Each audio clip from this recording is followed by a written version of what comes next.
Bismillahirrahmanirrahim. Assalamualaikum warahmatullahi wabarakatuh. Sekalian, Kementerian Pertanian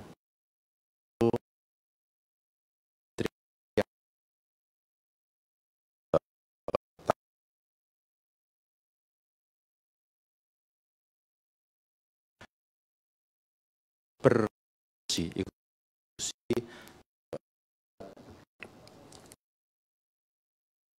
COVID ini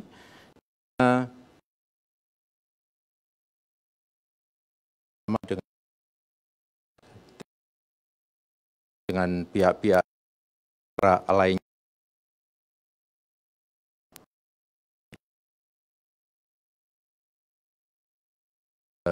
ATM beras kepada masyarakat.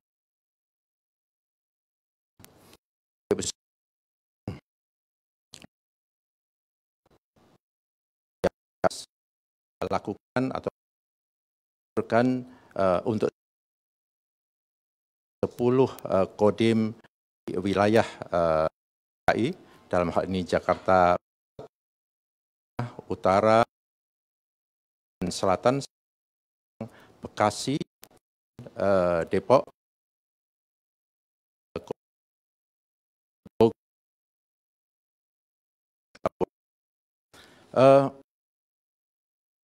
selama ini telah kita lakukan, setelah kami puasa, target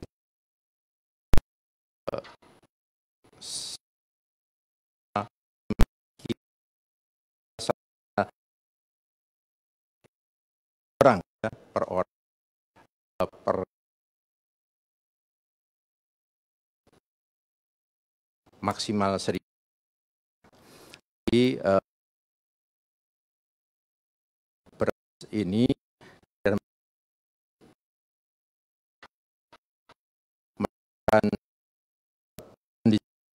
beras di ATM. Apa? Ini juga untuk melakukan ke masyarakat agar masyarakat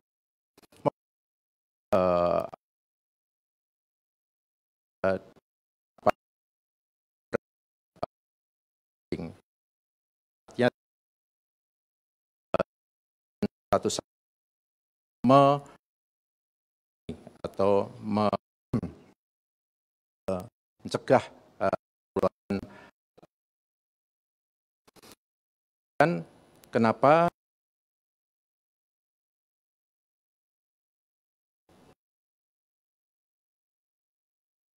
ya, untuk mencegah yang mengambil bantuan bersama bisa dilakukan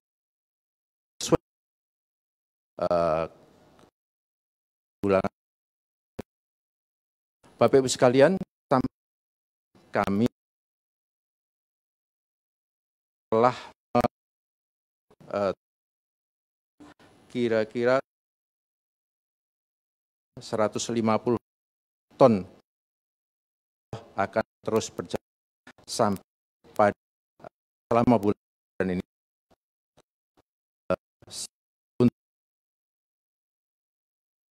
masih membantu 10 wilayah.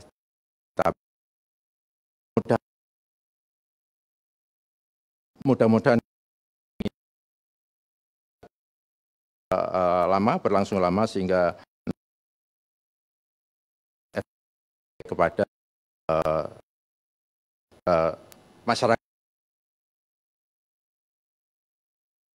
Demikian kami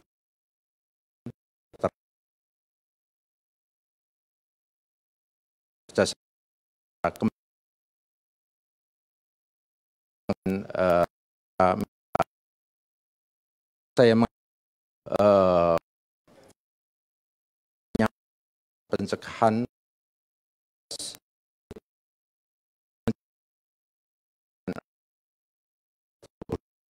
kemudian untuk semuanya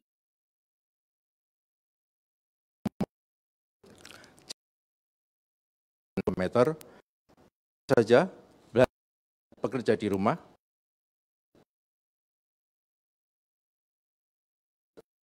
aktif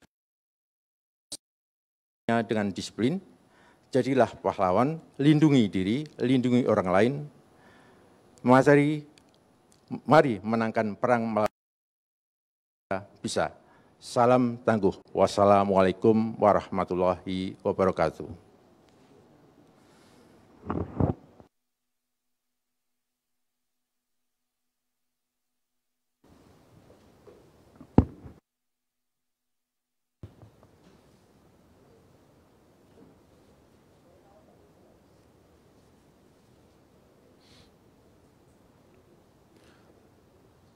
Selamat sore saudara-saudara sekalian.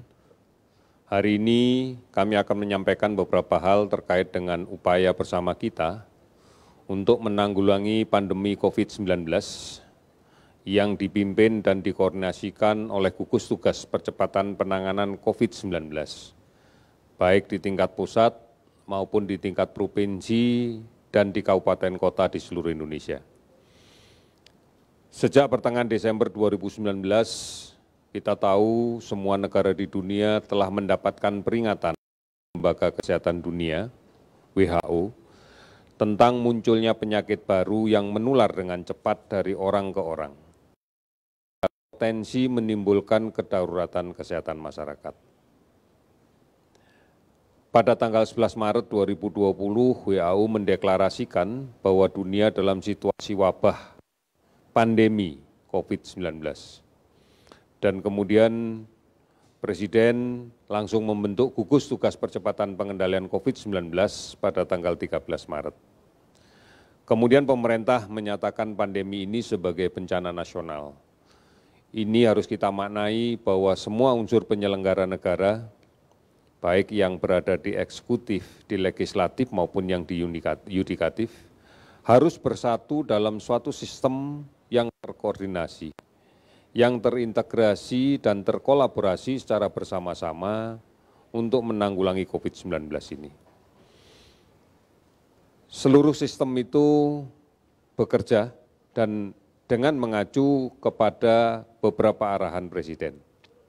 Di antaranya adalah menguji sampel secara masif dan dilakukan pelacakan agresif terhadap kasus yang diduga positif berada di tengah masyarakat, lantas diikuti dengan isolasi yang ketat.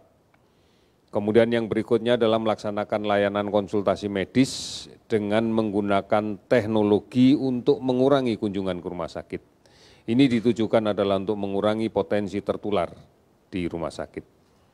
Kemudian seluruh jajaran gugus tugas agar melakukan komunikasi yang efektif, yang detail, baik dan transparan kepada semua pihak dalam rangka untuk memutuskan rantai penularan COVID-19.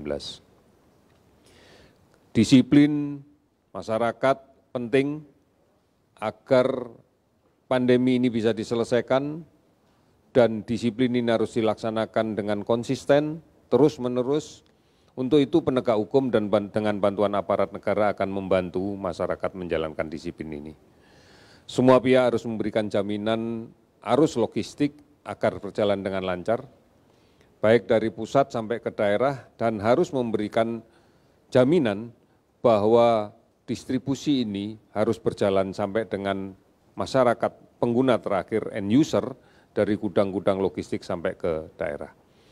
Kemudian kebijakan stimulus ekonomi harus betul-betul tepat sasaran dan fokus pada memutuskan rantai penularan COVID-19. Saudara-saudara, ini yang harus kita pahami bersama bahwa pencegahan COVID-19 dan pemberantasan COVID-19 ini hanya bisa dilaksanakan dengan disiplin yang kuat dan semangat yang bergotong royong tanpa henti. Kita harus peduli dengan korban COVID-19 dan ini penting karena inilah sikap yang terpuji. Kita tidak boleh mendiskriminasikan mereka, dan kemudian juga tidak boleh menolak jenazah yang meninggal karena COVID-19. Karena semua SOP sudah dijalankan dengan baik oleh semua pihak, sehingga kekhawatiran terhadap penularan ini tidak lagi beralasan. Kemudian kita harus tetap menjaga bahwa roda ekonomi masyarakat tetap bergerak dan berputar. Ini menjadi penting, karena ini sudah menggambarkan dampak yang luar biasa di sektor ekonomi, dengan kemudian telah dirumahkannya lebih dari 1 pekerja, dan kemudian lebih dari 375.000 lainnya kehilangan pekerjaan. Oleh karena itu pemerintah sudah menyiapkan stimulus ekonomi dan jejaring pengaman sosial. Namun kepedulian kita terhadap sesama penting kita lakukan. Pedulian kita kepada tetangga, kepada saudara, kepada teman sangat dibutuhkan dalam kondisi seperti ini. Oleh karena itu saling membantu, saling mengingatkan agar kita tidak tertular menjadi sesuatu yang penting. Ada beberapa langkah-langkah yang bisa kita pedomani secara prinsip untuk mencegah penularan COVID-19. Yang pertama adalah cuci tangan. Karena kita tahu cemaran virus akibat droplet dari orang yang sakit bisa mengenai ke benda apapun di sekitar kita. Apalagi benda yang sering kita gunakan bersama atau sering disentuh secara bersama, misalnya pegangan pintu, pegangan tempat duduk di kendaraan umum, atau di tempat-tempat yang lain. Oleh karena itu mencuci tangan secara rutin, secara rajin dengan menggunakan sabun dan air mengalir adalah cara yang paling benar. Kemudian yang kedua, resiko kita tidak bisa melihat secara langsung karena ini virus. Oleh karena itu tetap tinggal di rumah. Tidak melakukan bepergian, tidak keluar rumah untuk alasan yang tidak penting dan mendasar. Jangan mudik. Karena ini menjadi penting untuk kita, perjalanan kita tidak ada yang menjamin bahwa aman dari proses penularan. Kita sangat mungkin bertemu atau terpaksa kontak dekat dengan orang-orang yang tanpa gejala. Baik selama di perjalanan atau saat kita menuju ke suatu tempat di rest area misalnya, di stasiun pengisian bahan bakar umum, di toilet umum, ini sangat mungkin terjadi. Oleh karena itu, penting untuk melindungi diri kita dan kita juga penting untuk melindungi keluarga kita, manakala kemudian kita menjadi tertular. Gunakan masker jika terpaksa keluar rumah. Jika terpaksa keluar rumah, gunakan masker dan batasi waktunya di luar rumah. Hindari kerumunan, jangan naik kendaraan umum yang penuh sesak, karena ini beresiko, dan segera pulang manakala seluruh permasalahan di luar rumah sudah diselesaikan. Lepas masker, kemudian cuci tangan dengan menggunakan sabun dan air yang mengalir, segera bersihkan diri, dan kemudian ganti dengan masker yang baru, ganti pakaian kalau memang sangat memungkinkan kita terpapar penyakit ini. Ini menjadi penting karena kalau tidak, kita akan menjadi pembawa penyakit yang menularkan kepada saudara kita. Dan manakala ini mengenai saudara kita yang kondisinya sudah rendah imunitasnya, karena usia lanjut, karena berpenyakit kronis, maka dampaknya akan sangat fatal dan tidak menutup kemungkinan akan menyebabkan kematian. Oleh karena itu kita harus pahami ini dengan baik. Saudara-saudara, setiap saat gugus tugas pencegahan percepatan penanggulangan COVID-19 ini membagikan informasi secara intens. Kami mohon informasi inilah yang kemudian dijadikan acuan di dalam bersikap sehari-hari. Karena kita akan mendapatkan informasi yang bisa dipertanggungjawabkan dan benar. Saudara-saudara bisa mengakses di covid19.go.id atau di hotline 119 extension 9 atau di WhatsApp COVID-19 Halo Kemkes di 15567. Banyak sekali aplikasi online dan layanan telemedicine lainnya yang bisa diakses untuk mendapatkan informasi yang benar tentang hal ini.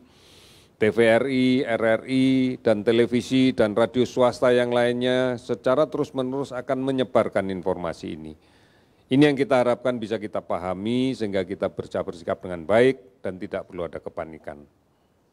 Saudara-saudara, pada hari ini sampai dengan pukul 12.00 WIB, kami sudah merekap data kinerja sebagai berikut.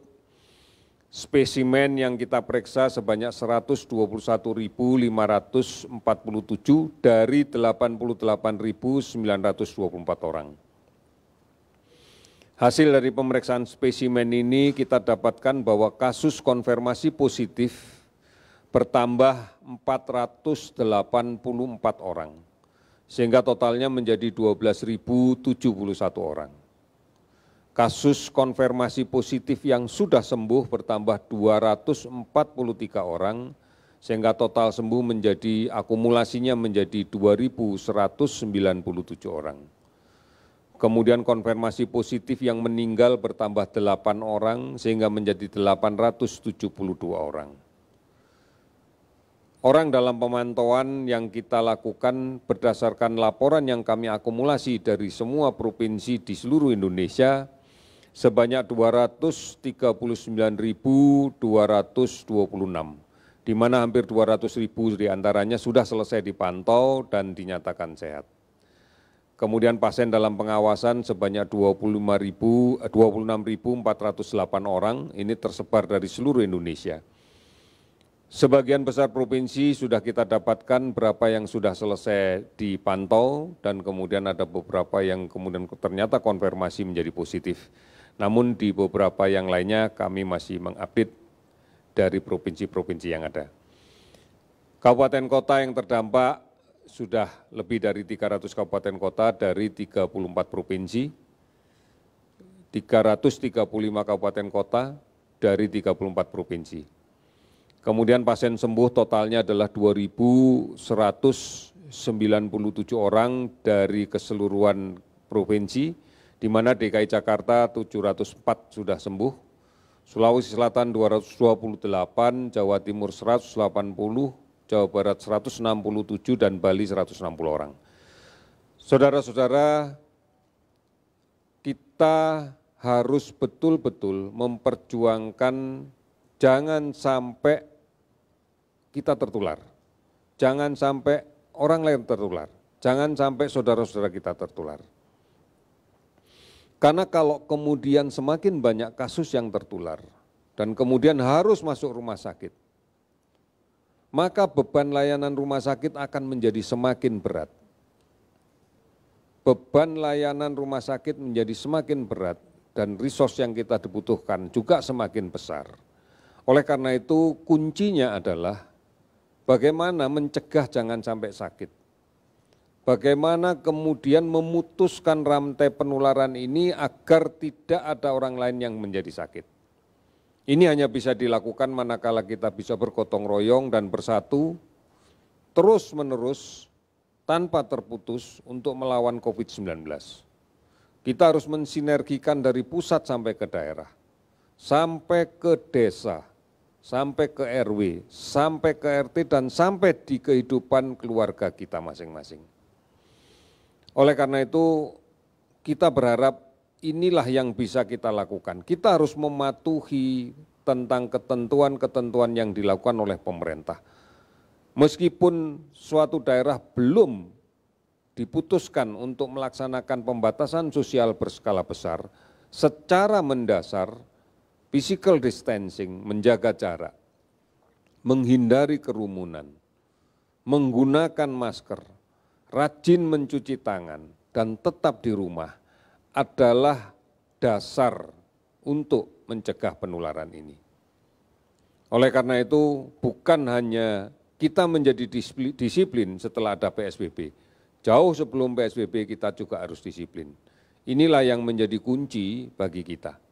Oleh karena itu, mari saling mengingatkan, mari saling menerima saran, kritik, masukan dari siapapun orang yang berada di sekitar kita yang semata-mata berjuang untuk kemudian mencegah jangan sampai tertular dan jangan sampai menularkan virus ini. Saudara-saudara, kita bersama-sama harus bisa menjalankan ini. Kalau kita menginginkan pada bulan Juni, pada bulan Juli kasus ini bisa kita kendalikan. Kasus ini sudah mulai bisa kita kendalikan dan kehidupan kita sudah mulai menjadi lebih baik lagi. Pembatasan-pembatasan sudah bisa dikurangi. Komitmennya adalah di kita. peraturan sudah cukup banyak, kebijakan yang dibuat sudah cukup banyak. Jejaring pengaman sosial sudah dilakukan. Oleh karena itu kuncinya tinggal satu, kepatuhan, disiplin, komitmen yang kuat. Dan itu tidak bisa dilaksanakan oleh sebagian, sekelompok. Tetapi harus dikerjakan oleh semua secara bersama-sama, bergotong royong untuk melakukan ini. Oleh karena itu kita berharap bahwa di bulan Agustus kita sudah bisa menjalankan kehidupan menjadi lebih baik lagi, sudah bisa menjadi kondisi normal yang baru dalam artian bahwa kita sudah memiliki kehidupan yang berdisiplin. Disiplin untuk mencuci tangan misalnya, disiplin untuk mengikuti pola hidup bersih dan sehat. Maka dengan cara seperti inilah maka kita akan bisa menyelamatkan diri kita, menyelamatkan keluarga kita, menyelamatkan tetangga kita, menyelamatkan lingkungan kita, dan menyelamatkan bangsa ini. Saudara-saudara, kita yakini kita bisa melakukan itu. Kuncinya adalah kita bersama, kuncinya adalah gotong royong kita. Kita pasti bisa. Terima kasih, selamat sore.